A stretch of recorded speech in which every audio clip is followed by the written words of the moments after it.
Damos la bienvenida a JWT Greenhouses, empresa murciana referente en el diseño y construcción de invernaderos tecnificados, tanto en Europa como en este caso en América Latina. Con presencia en este caso como Chile y México, fundamentalmente ofrecen soluciones frente a los retos como el clima extremo, la escasez de agua y la necesidad de producir de forma sostenible. En este caso nos acompañan Javier Huete Lázaro y Alberto Finch para hablar de innovación en invernaderos y también conocer algún caso de éxito en la región de Latinoamérica. Empezamos en este caso hablando con Alberto. Cuéntanos, Alberto, cuáles son los principales problemas que enfrentan los agricultores de invernadero en regiones con un clima extremo y cómo vuestras soluciones pueden, en este caso, ayudarles a solventar esas problemáticas. Bueno, dentro... espera, un segundo. Perdona, ¿está enfocado en Latinoamérica o en No, los problemas son, sí, climas extremos. climas? Sí, sí. A ver, dentro de los climas extremos tenemos varios tipos, ¿no? Hoy en día, sobre todo, vemos el sufrimiento que tienen los agricultores con las temperaturas extremas, ¿no? Vemos que cada día se baten récords de temperatura y eso viene que al final, dentro de lo que es la producción dentro del invernadero, que realmente un invernadero está hecho para calentarse, pues produce estrés hídrico en la planta, producen enfermedades, digamos, son más propensas las plantas a enfermedades, y dentro de lo que es la cultura de invernadero nosotros venimos con algunos sistemas como puede ser una doble pantalla o sistemas de refrigeración. Todo depende de dónde se encuentre el invernadero y el clima, pero venimos con sistemas innovadores o ya más que ya están más tiempo en el mercado para paliar un poco esos. Estupendo. En este caso, el exceso de humedad entiendo que es otro gran reto en regiones como puede ser Perú o zonas de México, ya que favorece plagas, enfermedades. ¿Qué tecnologías ayudan a mantener ese microclima dentro de un invernadero para que esto no sea un problema y poder seguir produciendo? A ver, en climas con temperaturas templadas, como puede ser aquí en España, es mucho más fácil controlarlo, porque al final podemos controlarlo con sistemas de calefacción o sistemas de deshumidificación. Por ejemplo, la calefacción, una vez aumentamos la temperatura dentro del invernadero, aumentamos el espacio que hay entre las partículas, con lo cual la humedad relativa nos baja. En climas como por ejemplo pueda ser Latinoamérica, el que va acompañado la temperatura de altas humedades, ahí lo tenemos más complicado. Entonces lo que buscamos normalmente siempre es que invernaderos más altos, con mucha ventilación, tanto cenital como laterales, para intentar evitar lo que es, o que tarde más en aparecer lo que es la condensación, que es lo que nos va a producir una merma en el cultivo. Genial. Vamos a hablar ahora precisamente de eso. Javier, cuéntanos qué diferencias existen entre producir, por ejemplo, un tomate, una fresa en Chile o en otro tipo de latitudes dentro de Latinoamérica en términos pues, de estructura, ingeniería y equipamiento en los invernaderos. Al final, el diseño del invernadero siempre se hace en base a cuatro factores principales, digamos. El primero es el cultivo que quiere cultivar el agricultor. El segundo es las condiciones climáticas de la zona en cuestión. Por eso no es lo mismo cultivar tomate en México o cultivarlos en Perú o cultivarlos en Bolivia. No es lo mismo cultivar fresa en un sitio que no. Y luego está la metodología del propio agricultor, sino que cultiva en hidroponía, se lo cultiva en el suelo con hidroponía pura, con un tipo de sustrato, ya sea lana de roca, sea perlita, sea fibra de coco. Y el último factor, el cuarto, también muy importante, es el budget, el presupuesto que tenga o la inversión que quiera hacer el cliente, porque nosotros nos podemos adaptar a todo. Podemos hacer un invernadero de altísima tecnología en Perú, en un sitio donde las condiciones climáticas no son tan buenas, pero ¿a qué coste? ¿A qué coste de inversión y a qué coste operativo, ¿no? Claro. Entonces al final hay que ver qué es lo que necesita cuidar el cliente y si le sale rentable o no en función del precio que se pague de ese producto en ese mercado. En este caso, uno de vuestros hitos que os gustaría comentar era un proyecto de un invernadero muy tecnificado en Chile. ¿Nos podrías comentar un poco en qué consiste, cómo lo llevasteis a cabo y actualmente cómo se está desarrollando? Sí, bueno, ese es un proyecto un poco más específico, un poco más distinto de los invernaderos convencionales que solemos hacer para producción de cualquier cultivo. Este en concreto era un proyecto que hicimos ahí en el norte de Chile para una empresa de investigación de semillas. Son empresas que se dedican a desarrollar nuevas semillas y luego venderlas en todo el mundo, o sea, con sus royalties y demás. Esta empresa en concreto lo que quería era probar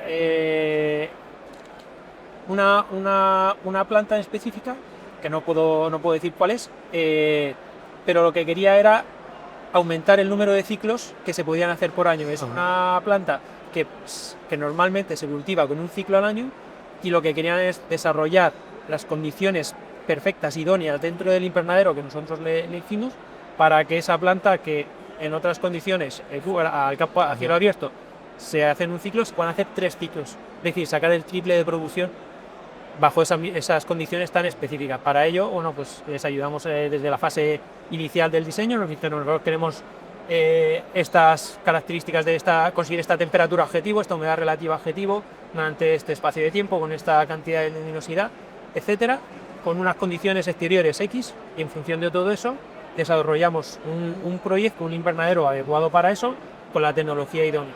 Ese proyecto, digo que no es normal, que no es lo estándar, porque llevaba iluminación artificial con iluminación LED, lleva doble pantalla, pantallas de blackout, tanto horizontal como verticales, para hacer un cierre hermético de luz.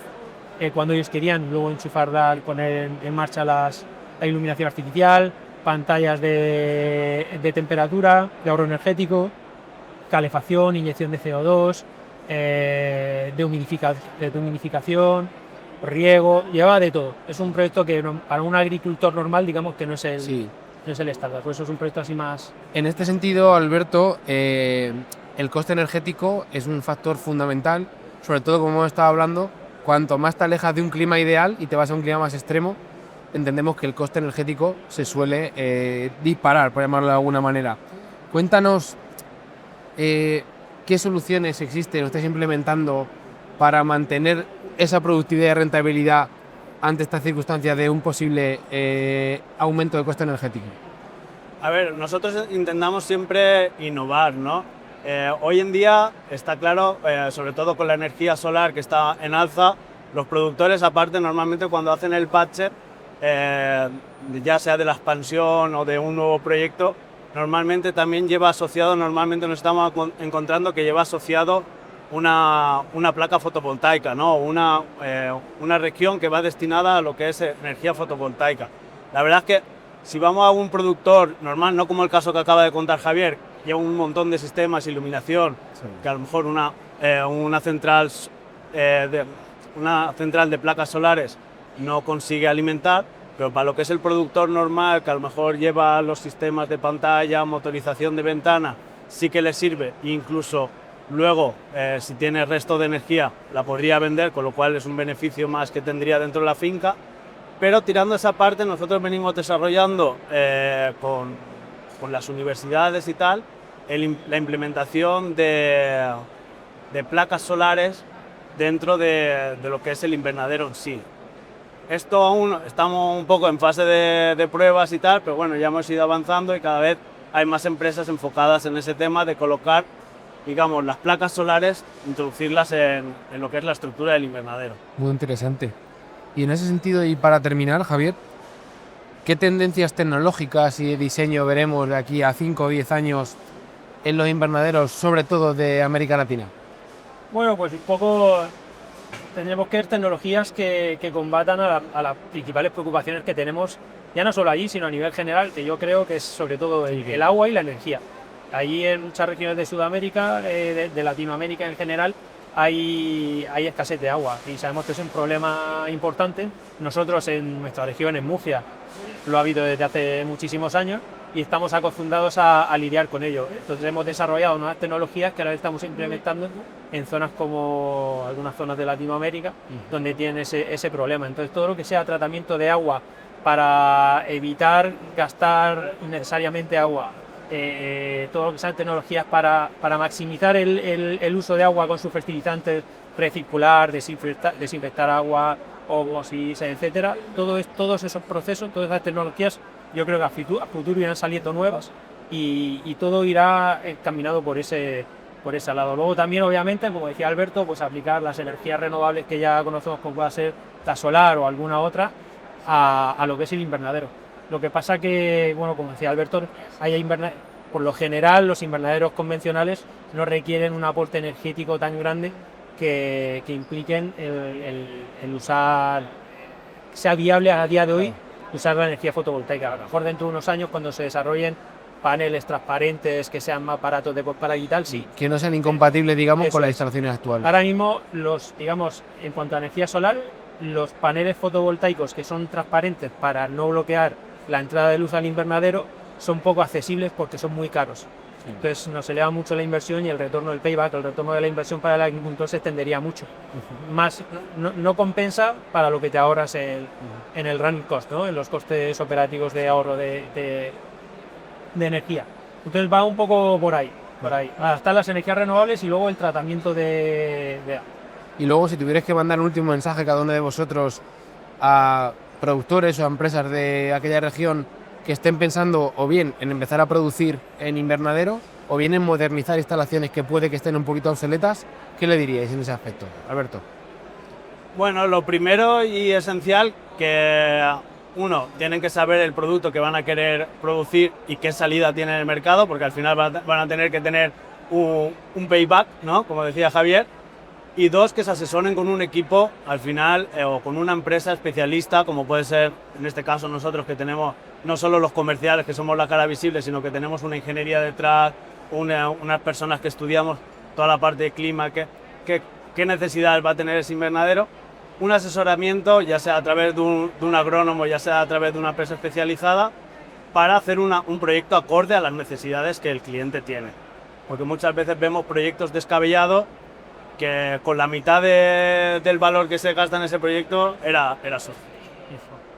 Sí, estoy de acuerdo. Al final es ponerte en manos de profesionales que tengan experiencia en el tema y que te ayuden a diseñar un proyecto para maximizar la producción dentro del invernadero con el coste operativo y con el uso de recursos naturales menor posible, para que de esa forma seas lo más sostenible posible y a la vez consigas una muy buena producción y de muy buena en cuanto a cantidad y también de muy buena calidad. Estupendo, nada, muchas gracias a los dos y esperemos que cualquier persona que esté interesado pues le haya sido de interés la charla, de seguro que sí. A vosotros. Muchas gracias.